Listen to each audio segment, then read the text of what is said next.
Did someone say fantasy? Get ready for another episode of Fantasy Football RPG with Mike and Evan. Let's get into the action. Ladies and gentlemen, it's redraft season. We are in the midst of it. We are fired up. Camp reports are coming out. Players are getting cut. Final rosters are coming down. And we are joined by a very special guest, Justin Herzig from Establish the Run. Justin, how are you? Mike, Evan, I'm doing great. Appreciate the invite. And crazy day today. Finally got some roster cuts. And boy, did we get some cuts. There were some shockers there. Pour some out for Tim Patrick, Fireball Jones in all of his glory. But before we get into that, Justin, tell people who you are, what you're working on, and, something that gets them fired up. Yeah, no, I appreciate it. Justin Herzig. I work for Establish the Run. I focus primarily on best ball or all, a little in-season stuff too, but primarily best ball. And, previously there's articles, there's content, there's rankings, there's all that, but we only have a week left. So right now it's just draft. We're just having fun. Yeah.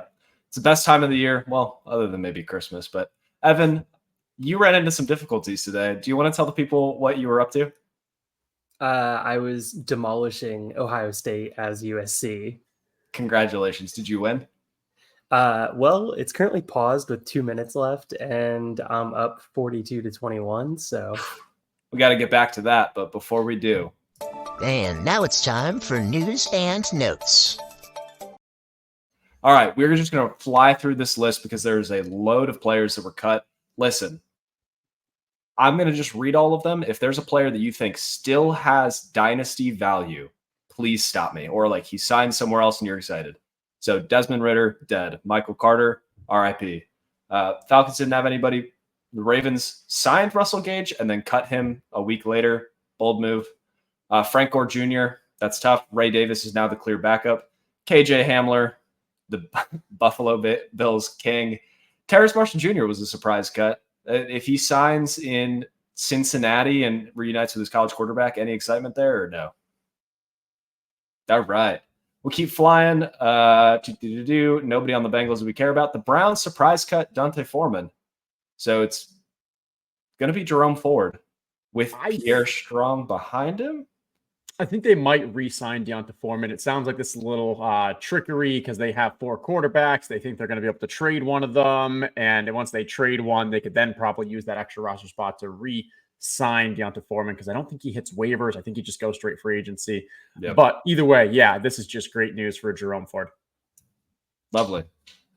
Cowboys, they're loaded with running back talent. So they just went ahead and cut everyone else from their roster. Snoop Connor, Malik Davis, Royce Freeman. So now it is really just the Rico Dowdle show and 90-year-old Ezekiel Elliott. Tim Patrick from the Broncos, which that is disgusting. How are they going to field a team? Who is the wide receiver 2 there now? Yeah, I think that's most interesting because in preseason, Tim Patrick was running in 2 wide receiver sets. He was running with the ones. So we kind of expected it was Cortland Sutton, Tim Patrick, and then Josh Reynolds playing the slot. I think more likely now, Josh Reynolds, maybe his role expands a little, but now it's like Veely or you got Marvin Mims. I don't think Troy Franklin's ready. Hey, Sean Payton, new coach, new staff. Tim Patrick was from the older. I think Tim Patrick, there's rumors he might land with the Lions. I could see with their practice. I think with their practice squad. So I think he's still. We know he has the talent. Age 30, coming off the injury, and wasn't fully healthy during camp. So a little worrisome though. 100%. If he lands somewhere that's a high-powered offense, maybe he's worth a super deep dynasty grab. But big news from the Broncos. They cut Samaje Perine, wheels up for Jaleel McLaughlin. The Lions went ahead and cut some people that nobody cares about. Hendon Hooker is now the clear backup. The Packers traded for Malik Willis and then cut both of their backup quarterbacks. Any interest in Malik Willis as a quarterback handcuff? No, he still sucks at throwing the football. Watching him here in Tennessee multiple years now, it's just you don't want him throwing more than 10 times a game.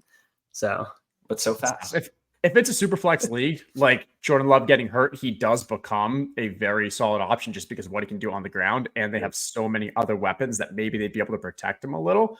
But yeah, he's not a good quarterback. But hey, we've seen bad quarterbacks actually do well in fantasy. Speaking of bad quarterbacks that do well in fantasy.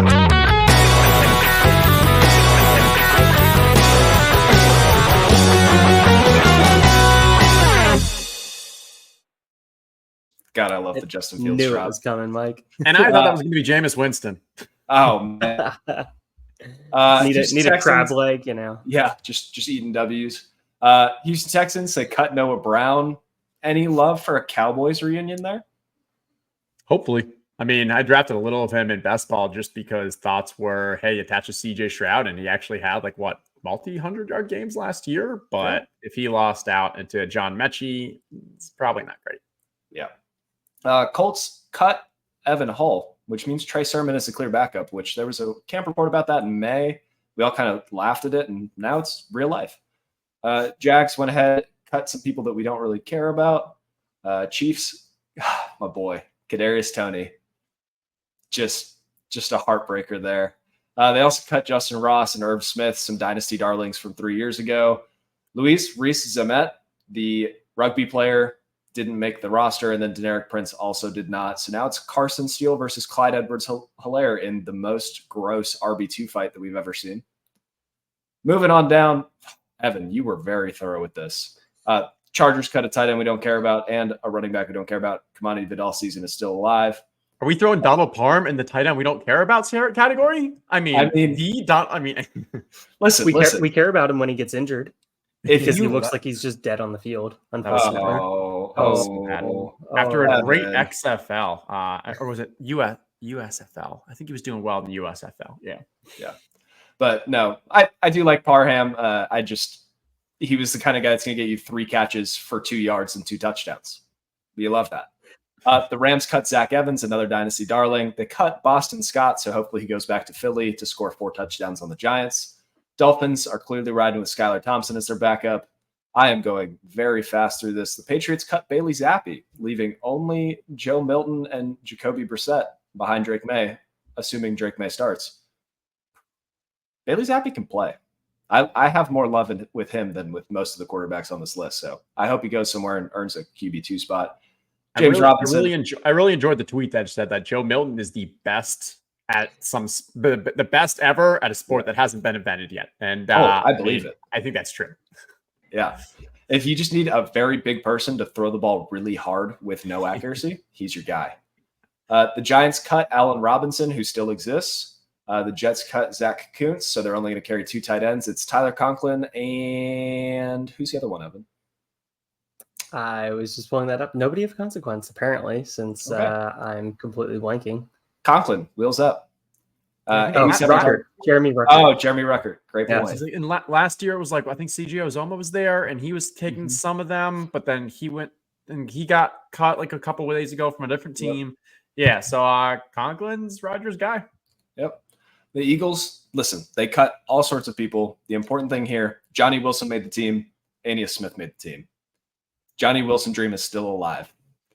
And Steelers cut Quez Watkins. Thank goodness I don't have to see him on my screen anymore. Let Calvin Austin return the punts. They cut John Rispumley. This is purely Steelers Mike talking. I thought that he deserved to be the QB3 on that team because he shows more on special teams and as a creative. The kick returner. You can use the kick returner. Come on. He's Taysom Hill, just with a less cool name. Or a more cool name. Fair. Logan Thomas is dead. Cameron Latu, didn't they just draft him last year? Yeah, out of Bama last year. Wild. They also cut Cody Schrader. He's been hurt a lot, so. Yep. They cut Cody Schrader, UDFA. Really was hoping that he would get a shot. Seahawks cut nobody of notice unless you guys want to talk about PJ Walker. Nope. All right. And then Kyle Phillips surprisingly did not make the Tennessee Titans, even though he was elite for 1 game 3 years ago. So that's tough. And then the Washington Commanders cut Sam Hartman. Without further ado, let's win people some redraft leagues. Let's get into the meat and potatoes. All right, ladies and gentlefolk, this is going to be a 1QB PPR mock draft. I'm going to go ahead and full screen that. Evan, how does that look? Is everybody nice and clear? Yeah, good enough. All right, we will take it. So 1QB, 2 running backs, 3 wide receivers, 1 tight end, 2 flex. The most vanilla league that you can come up with, but this is what most leagues play with. So we are going to go ahead, send a little message in the chat, as all should, at all, drafting now. Look at that. Commissioner duties. And we're doing it. Boop. So at the 101, Sloth has got and signed up for it. Is there any argument here for it to be anybody other than Christian McCaffrey, Justin, or is it McCaffrey with a bullet? No, very much CMC. The cap seems perfectly fine, and the gap between him and everyone else, including especially RB2, is just so large. Yeah. Lovely, lovely. Well, Sloth didn't make it on time. He might turn into a CPU before long. Come on. Do you have a preference, Evan, between Tyreek Hill and CeeDee Lamb? Or, well, Hill's gone because he autoed, which is hilarious.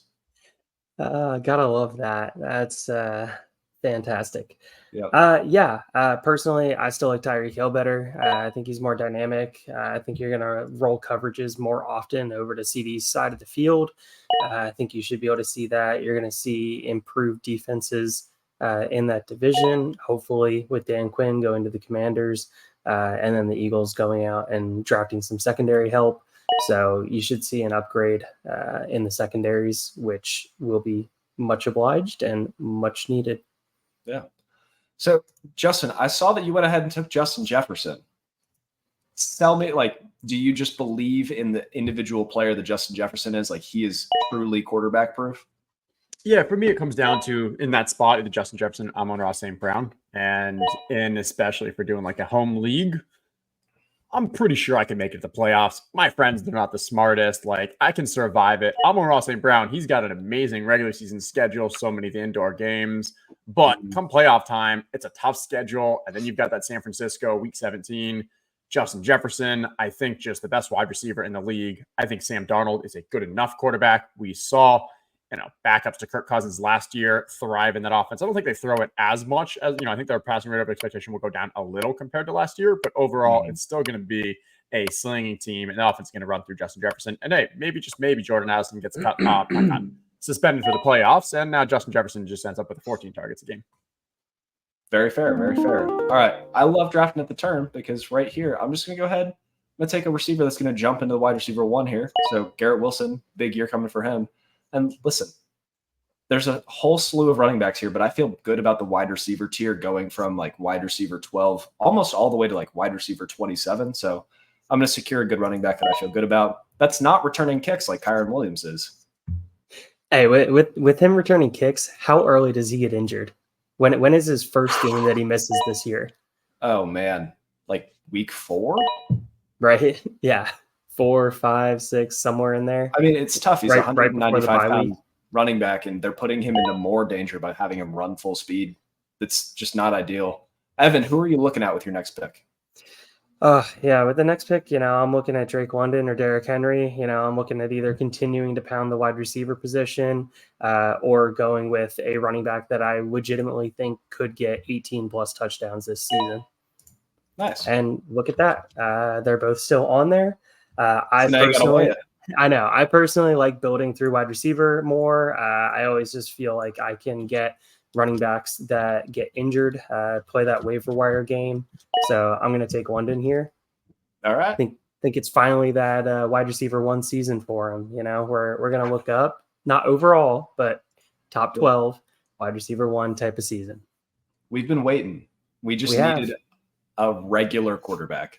Every time I see Desmond Ridder play football, I get more excited about Drake London and Kyle Pitts. And he just got cut, which obviously tells you that Desmond Ridder wasn't a real NFL quarterback. Yeah.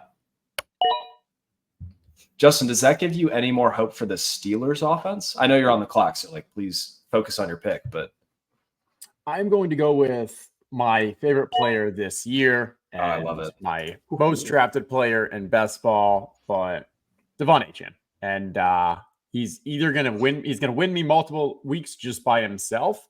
And I think for PPR, we're seeing him actually being used out wide. He's going to become the number 3 passing option in that offense. Just up for Devon Achane. Yeah. In the first quarterback off the board. Yeah, and that wasn't an auto draft. Oh, quarterbacks are flying, which I did those not were all expect. Aspects. Yeah. Those are real people making those picks. So thank you, Drew and Brandon. But who are you looking at here, Justin? Okay. There is a major drop off at the running back if I did want to go Pacheco, so I'm seriously considering that. because I think I can find some strong enough wide receivers later up. Pacheco in the third. I just don't like it, but we're going to do it. Ooh. Although it's because you got to adjust a little because it's a little different than, this is a managed league. Managed league, getting those running backs are a little more important than kind of best ball where you kind of can find just find the spike weeks. Like Chris Olave was the other one I was considering there. I think Chris Olave has an outside shot at leading the league in targets and receptions this year. Like if you look at what's going on in that offense, the practices have just been nonstop. Cardo Olave. Yeah. Which is exactly where I was going with my pick. Once again, I'm sticking with my theory here of dome teams. All right, we're going to keep them playing inside. We're going to keep them running in offenses that are going to play in good weather conditions because they're inside in the AC, not dealing with the elements, not getting all hot and sweaty outside. Like if you're playing in Miami, you hate being that away team in Miami. You're just cooking in the sun the entire game. What are you going to name your team? Like something global warming, like El Nino B2. It's got to be something because, hey, this is end of the world and you are indoors. Yeah, that is a really, really good thing that I need to work into the team name here. Definitely need to think through some good names. Maybe hurricane shelters. Ooh, that's a good one. When the season gets a little rough and you feel like you're in the middle of a hurricane in the middle of the season because everybody just got injured on your team, I'm that shelter. Just come take refuge inside the stadium here. Yeah. Well, I was right in thinking this tier was pretty big because Deebo Samuel, still an elite wide receiver there. And was kind of hoping that Josh Allen or Jalen Hurts was going to fall to me here because I normally don't take a quarterback early, but I think those are the top two quarterbacks. Maybe you can fit Mahomes in there. And they both sniped me, which was quite rude of them. So now I'm looking, maybe I take the spike weeks in Jalen Waddle, and I'm going to go ahead with that. He's an elite player. Tyreek Hill isn't getting any younger. Worst case scenario, he gives me a couple spike weeks that win me a week. Best case scenario, he entrenches himself as top 15 fantasy wide receiver this year. Justin, I wanted to get your perspective a little bit while we're waiting for our next picks. Do you think that best ball as an industry and as people are drafting that more, the strategies that go into that have kind of bled into redraft leagues, or do you think they've stayed fairly separate? I think it stayed mostly separate, to be honest, because the people who end up doing best ball probably leave most of their home leagues. For me personally, I went from the guy that had 15 redraft leagues, and now I'm down to just one home league. That is the one that I've had with friends forever. And so I just don't think there's that much crossover right now. And the other is so much of Sleeper, Yahoo, ESPN, any of the sites that are doing redraft, people's draft strategies are so based off what the rankings are on that site. While when you go over to Underdog, DraftKings, Drafters, all of the kind of best ball mindset has so shifted those rankings from a dragging wide receivers up. Yeah. So if you do a bunch of best ball and you're joining a redraft league, I do think you got to kind of change your mindset to be like, okay, hold up now. What am I supposed to do different? Right. Yeah. I need to go for running backs earlier. It was super interesting to see some of those different ADPs. Like Malik Neighbors on Underdog was getting shot up into almost the second round, somewhere around the third round. Now in ESPN, he's still a fifth or a sixth round pick. So if you're on ESPN, you can get Malik Neighbors super late. If you're on Underdog or DraftKings, you have to plant your flag early. You just picked Devontae Smith, which is just Jalen Waddle in a different offense.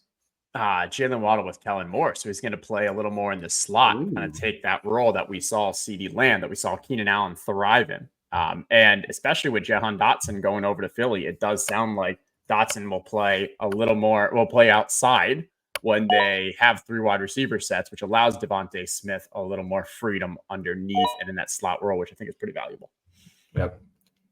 We actually just got a message in the sleeper chat, which we haven't had this happen before, but how do you feel about 107 in a dynasty league, Evan, for Devon Achane? I was literally just responding to it. Yeah. I like it. He's a weak winner. We're talking about a guy that's going to drop Oh yeah, I can't type. Engineer. Sorry. Yep. I don't. He's I don't the opposite English. of a weak winner. He's a very strong weak winner. Yeah. Yeah. Right. So yeah, definitely love that play. Moving that pick. You're talking a Odunze, who's not really going to help you this year as much as Achan would. Maybe you're talking a JJ before the injury happened. Trying to think around that range, maybe a Brock Bowers.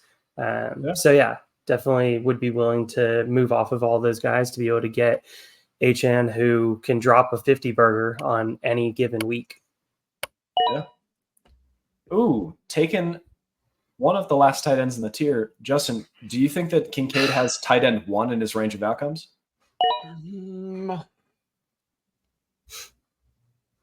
Yeah, but it's probably in like the 2 to 4% likelihood of it happening. I think it's just really difficult.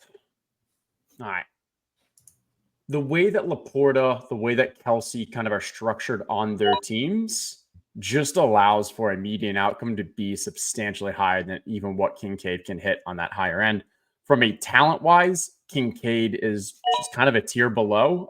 Even from a prospect profile, you really need just all of those other wide receivers to just kind of play second fiddle.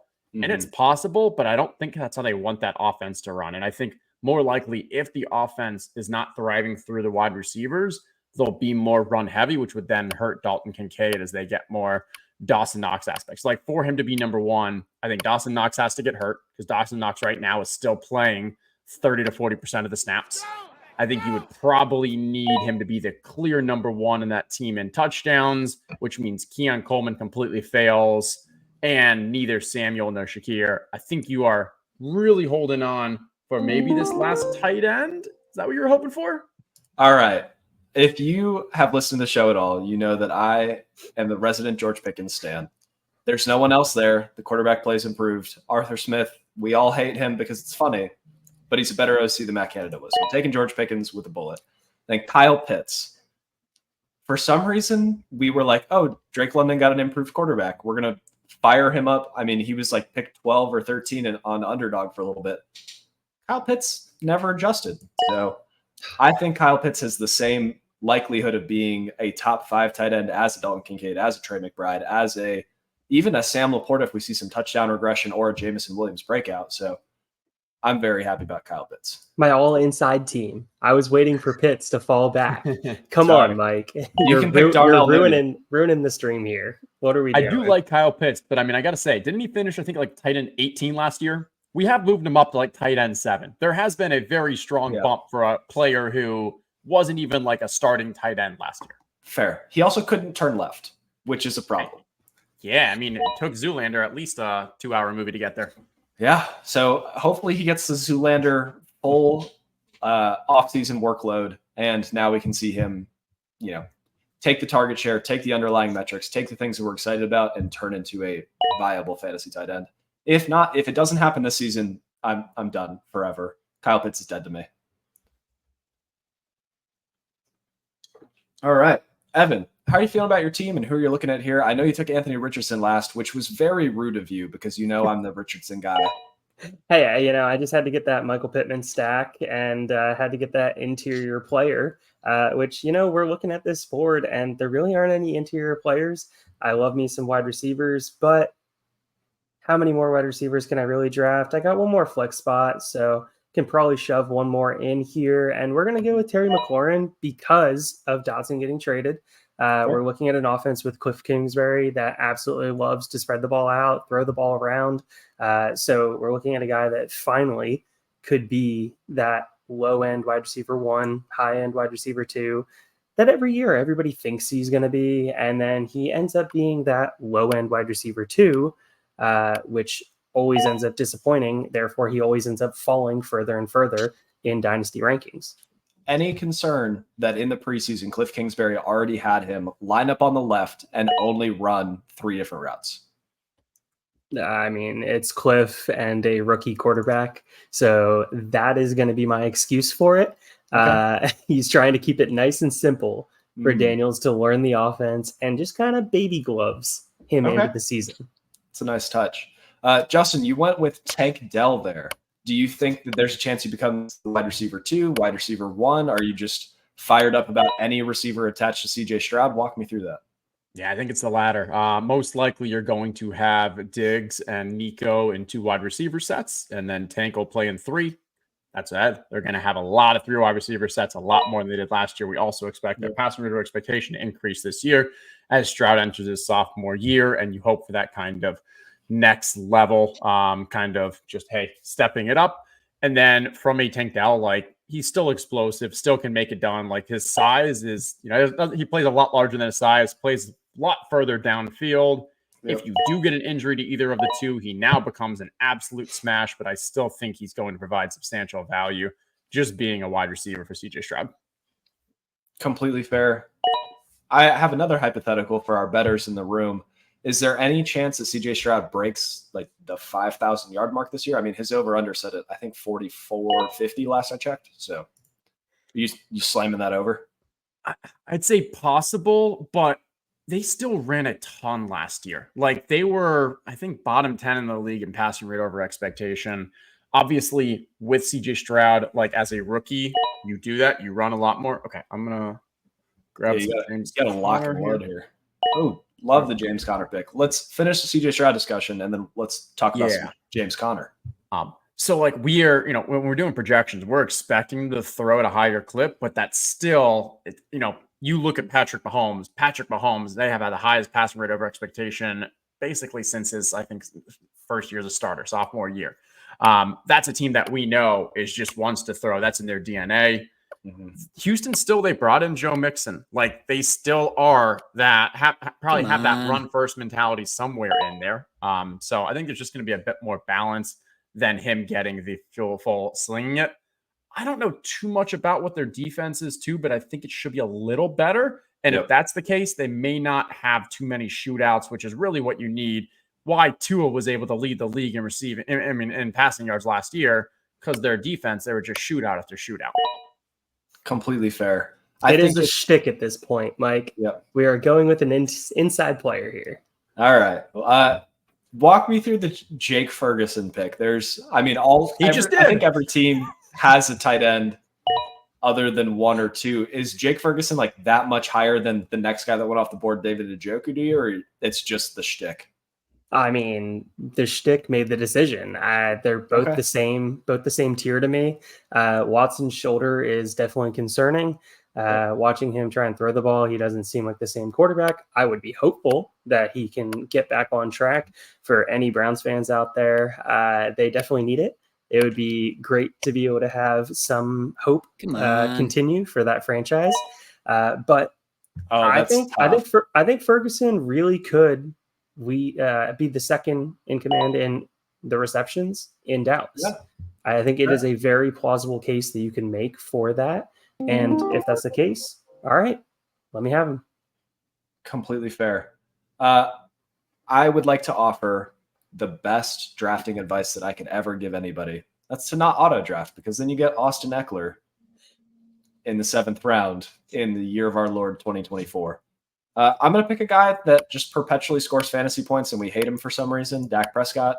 They're going to continue to pass at a huge rate. Yeah, he's going to stink in November, but I'll just go ahead and trade him or find somebody off of waivers before then.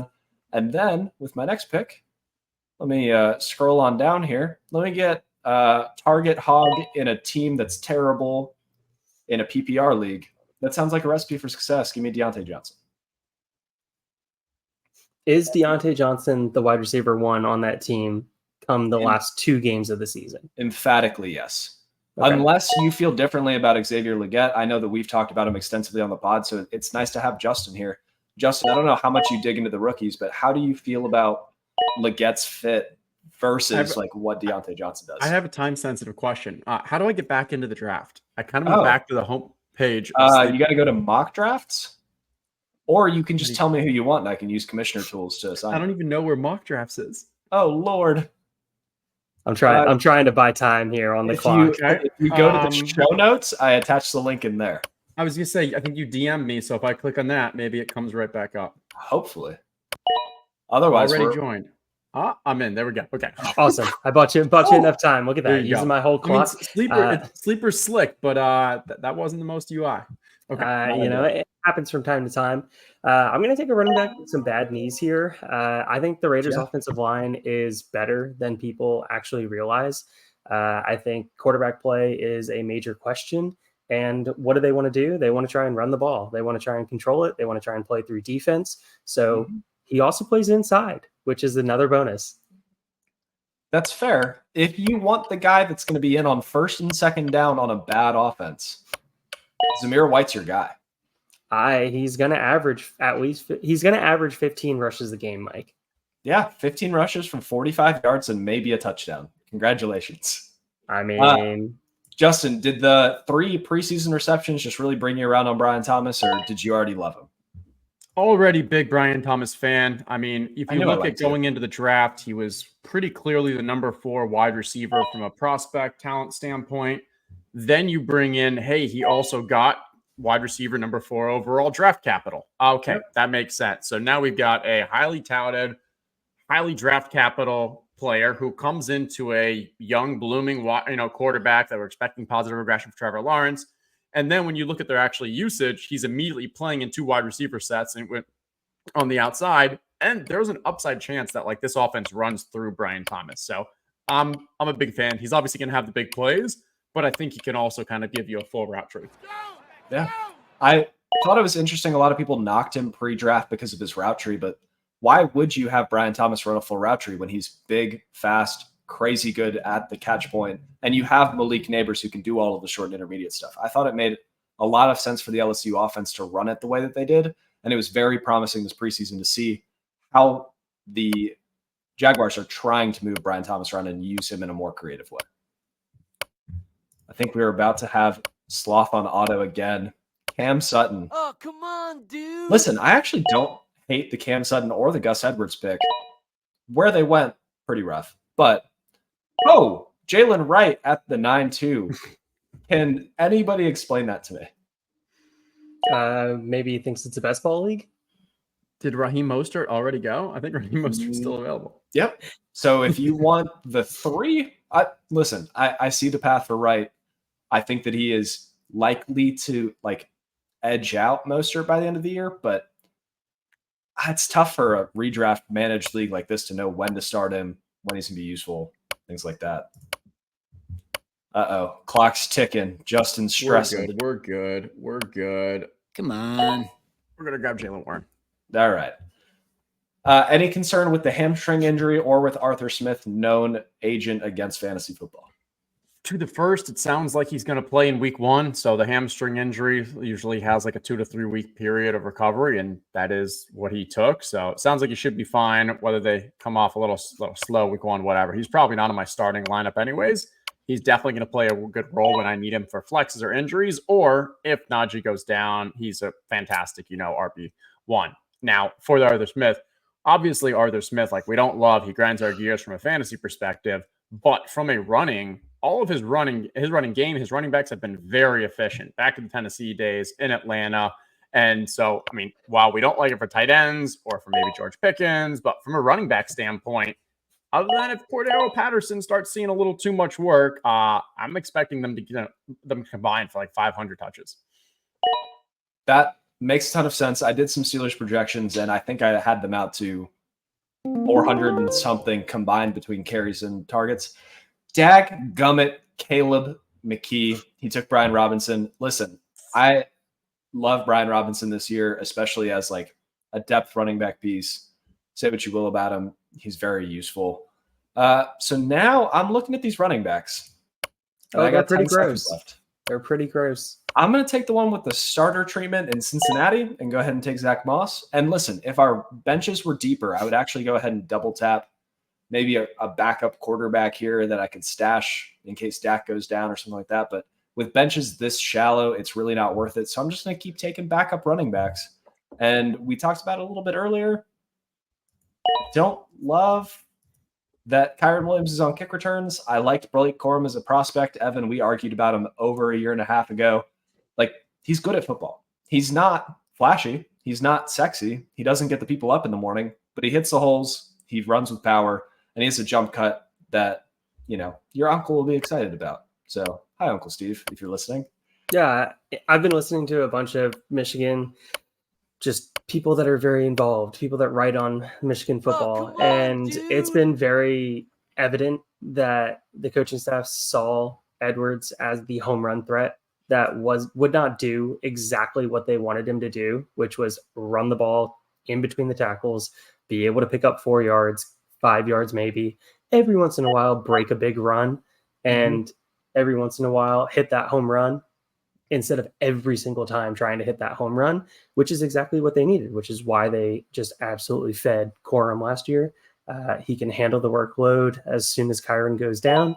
We were talking about how early he goes down earlier. Yep. So that is definitely quite interesting. And this feels absolutely disgusting looking at these running backs that are left. Yeah, Evan, walk me through after you make your pick. Yeah. How does it feel? You did the 0 RB thing. You tried it. How's it feel? It feels pretty gross. I'm just going to take somebody in here and Chuba Hubbard to be able to get me through the first couple weeks, hoping for a running back injury. Never actually hope for running back injuries, but it's inevitable. It's going to happen. So I'm just going to try and play that waiver wire game. Running back looks absolutely gross. But when you look at wide receiver on my team, I absolutely love wide receiver. Yeah. I feel like I have it, and I can just take dart throws the rest of this draft. I have 3 more running backs that are going to be coming onto my team, and I'm just hoping to potentially be able to hit a backup or maybe somebody that has a potential at a starter role, which doesn't really seem like many players at this point. So. But I was very upset with the Tajay Spears pick right before me in the ninth round. That one really hurt. Made me kind of push to Devin Singletary, which I don't feel good about at all. Was highly considering Brian Robinson because I think he gets a lot of goal line work. So I was very much there with you, Mike. Tajay, look, if this offense isn't clicking with Will Levis, they're just going to try and run the ball with their 2 running backs. There's talk of both of them being on the field at the same time a lot this season. So you run to the left side of that offensive line. Do not run to the right side. If you run to the right side, it's going to be negative -4-yard rush. If you run to the left side, it should be a 4-yard rush. Dude, that Joe Walt, Peter Skoronski combo is nasty. I feel so bad for any, you run at a 4. It's Peter Skoronski, right? Joe Walt's not on that team. JC Latham. Sorry, I wanted them to take Joe Alt. But JC Latham and Peter Skoronski, just maulers in the run game. Absolute. And then you throw Cushenberry there at center. Like they actually have a center this year. So now you have 3 offensive linemen in Tennessee. Left side, good. Right side, very bad. Yep. Titans offensive line summed up. Yeah. Brandoso went ahead and took Tua Tagovailoa, who is the antithesis of Lamar Jackson. Any point in having a backup quarterback when you only have 3 or 4 bench spots, or just stream them, hope for the best? Well, I mean, I haven't taken a quarterback yet because I was kind of expecting that, hey, such small benches, I'd be able to. And honestly, QBs 11, 12, 13 are all really solid. But then Jordan Love got auto-drafted, and now Tua did. So I'm going to take some Brock Purdy just because that auto, I don't want that auto to take a 3rd QB. And then really, because QB 15, 16, not great. QB 11, 12, 13, I think pretty solid. Plus, it's a redraft league. You can play the waivers game. Maybe Deshaun's healthy. Boom, that hits. Maybe Drake May starts. Boom, that hits. There's a lot of options. If you're not getting one of the elite ones, I feel very comfortable waiting. Yep. I mean, we still have Trevor Lawrence, Justin Herbert, Jared Goff, even Kirk Cousins on a passing volume, or Matt Stafford. That defense, say what you will about the Rams organization, there's no way they're going to replace Aaron Donald in the aggregate. So Matt Stafford's going to throw probably, let me check my projections, 1 million times this year. Evan, what you thinking here? I was going to go I love that pick. I was going to go Ezekiel Elliott, but we're going to pivot to Ty Chandler, mainly because I think Aaron Jones never plays a full season. So Ty Chandler will have a couple weeks that he should be the clear starter. I think it's going to be really interesting. I have a theory that they're going to use him on kick returns as the lead kick returner.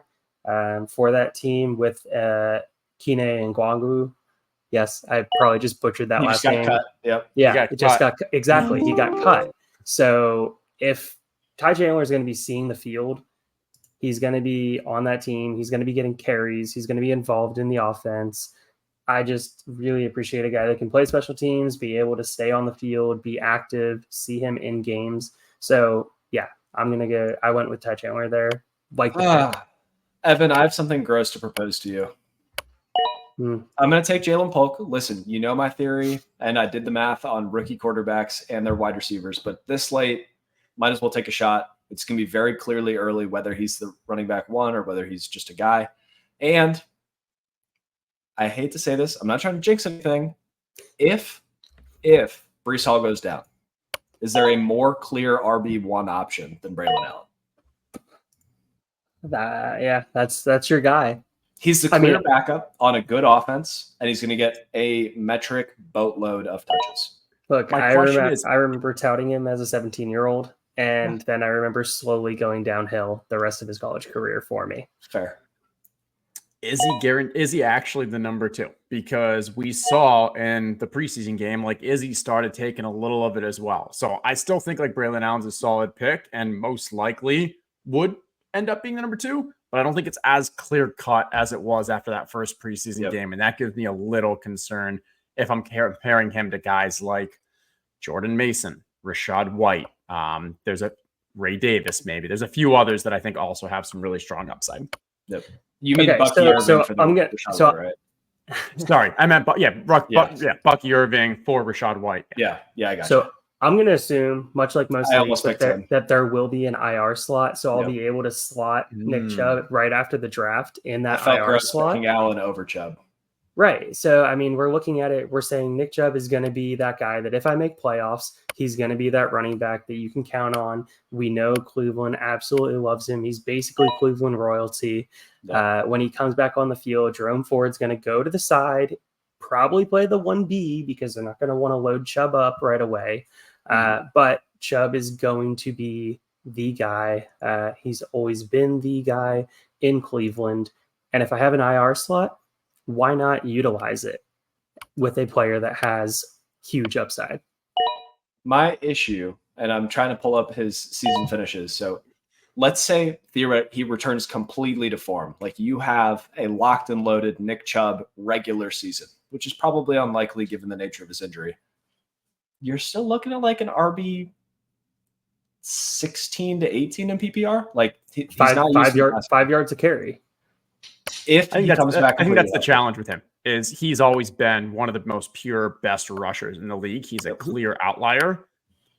Is that going to still be the case coming off a major injury at age 29? He turns 29 early in the season. So yeah. So like I think that's where the concern is. And then you also look at the way this offense. So the offense, they were 5th in neutral pace last year. They were 1st in total volume. They play faster with Deshaun Watson. This team wants to play fast and upbeat, which is good, but also they're going to be a more pass heavy, and Jerome Ford, I think, fits better for what this offense is building. So that's not to say that Nick Chubb still can't have great games, but I do agree. Like, I think his upside is capped from what we've seen in the past few years. Sure. And I guess my theory on it is we're looking at the second to last round here. I have theoretically an IR slot to be able to just sit him in. And if he comes back and he's not that guy, okay, I'll just drop him and move on for a running back that is a backup that is now coming back onto the field. Yep. Completely. I think Hawkinson as well, for the person who just grabbed Hawkinson. Yep. Like if you didn't love your first tight end, you could very easily grab a middle. Well, they grab a fourth. If he took the first tight end, it's rough. But yeah, no, I love the idea. If you have an IR slot, like take a Hawkinson, take a Chubb, take even, I'm not on the clock yet, but like a Marshawn Lloyd who could be a clear handcuff later in the year. It's a free stash for fun. And you know, Mike, I'm getting a little tired right now trying to draft here. So I could really use some Dubby. Yeah, Right. It's a what is jitterless energy drink that keeps you going throughout the day. I was up super early this morning. We're talking like 2:30 this morning. It was rough. I've been up since. So pounding some W to be able to get through the meetings with the Titans today and come back here to join the pod and do this mock draft. And I think I need some more W to be able to absolutely destroy the Natty over here in college football and use code FFRPG at checkout. I love that. Justin, walk me through the Mike Williams pick real quick. Just he is certified good at football and the number 2 in Aaron Rodgers' offense. More the latter than the former. He used to be pretty decent. I think going forward, it's still a question mark, but it's very clear that there's only 2 wide receivers in that offense. Other than that, you're looking at like Alan Lazard, maybe eventually Malachi Corley, but it's pretty clear he's not ready. So when you have Garrett Wilson and then Mike Williams, yes, he's going to start off a little slow. They said they're going to start him in the Breece Hall treatment, which means he's ready to play week 1, but they're not going to give him the full workload, which is perfectly fine. We're not starting him for a little, but this is purely just a, hey, I've got a wide receiver that if all else goes wrong, I can plug in and he's still going to be a number 2 wide receiver in Aaron Rodgers' offense. But yeah, those spike weeks are going to be very fun. It's just, they're probably going to happen on our benches. Evan, you took Marshawn Lloyd. I'm using all my IR slots, and I am taking 2 more running backs as soon as I can put them on the IR slots right after the draft. Delightful. All right. And with the last pick in the draft, Mr. Irrelevant. Listen, I'm going to pick a backup running back. And I don't like to take my own handcuffs because if that happens, I'll just send all of my fab for Trey Sermon. So instead, what I'm going to do, God, these are some gross names. Jordan Mason. Is Jordan Mason still available? I know. I was looking at around here somewhere. No, give me Jordan Mason. Quick. Quick. And we got there. All right. So before we go, if you've listened this far, help us out, help you out.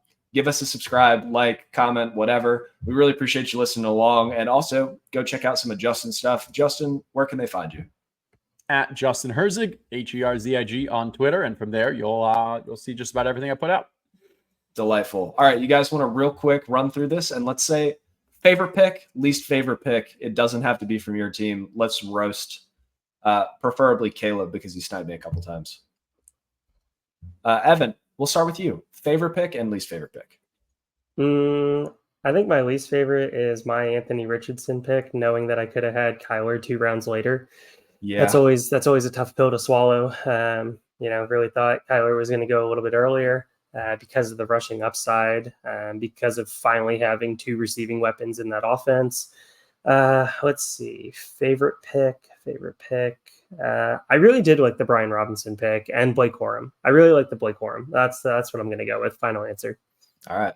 Thanks for the love. I love you, Evan. Yeah. Justin, what was your favorite and least favorite pick?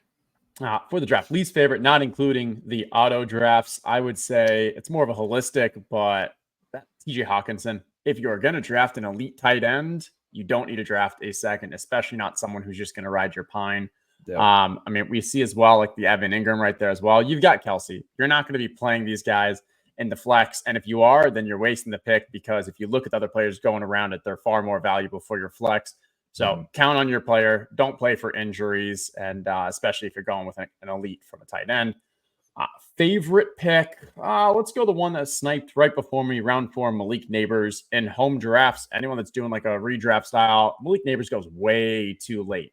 He is, in all best ball formats, he's pretty much becoming like a 2-3 late second turn. He is an absolute bona fide stud. Especially in PPR, he might have a 30% target share this year. And yes, it's Daniel Jones. The Giants were not excited about it, but doesn't matter. He's going to catch so many balls. All right. And then I'm going to say my favorite pick. I was mad because Caleb took him from me, but the Nico Collins pick of the 311, we've seen it in a couple of different formats. Like Nico Collins is getting pushed up. He was already a top 15 wide receiver last year, and I think he got him fairly late considering the format here in PPR. So love the Nico Collins pick. Least favorite, I'm going to double tap the Joe Burrow and the CJ Stroud. It's more of an archetype for a 1QB league. They offer you nothing on the ground. So if you're looking for a spike week that's going to win you the week, they have to absolutely ball out through the air, especially with Kyler Murray still on the board.